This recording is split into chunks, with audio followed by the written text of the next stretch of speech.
Welcome to Blizzard Fire. We hope this video helps fire up your solution. You should plug the HP into power and confirm a stable Wi-Fi connection before proceeding. Once ready, open Settings, go to Update and Security, then Windows Update. This targets Microsoft servers for your device. Click Check for updates and let Windows scan. You'll see available feature and quality updates listed. While scanning, make sure battery saver is off and close heavy apps.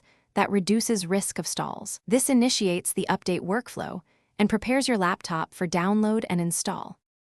Once updates appear, click Download. You'll see progress and file sizes, so monitor bandwidth if you're metered.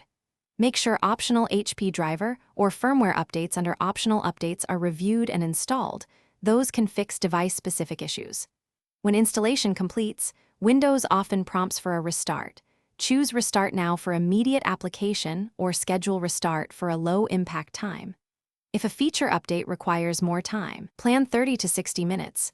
Keep the laptop plugged in and do not interrupt power. After the restart, log in and check Settings, Update and Security. View update history to confirm success and note the Windows version. If an update failed, run the Windows Update troubleshooter and apply recommended fixes. Once done, retry the update. If driver or BIOS issues persist on an HP, open HP Support Assistant to scan and install manufacturer fixes.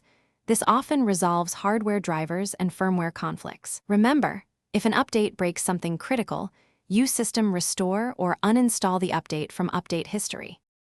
Thanks for watching. If you found this helpful, don't forget to like and subscribe.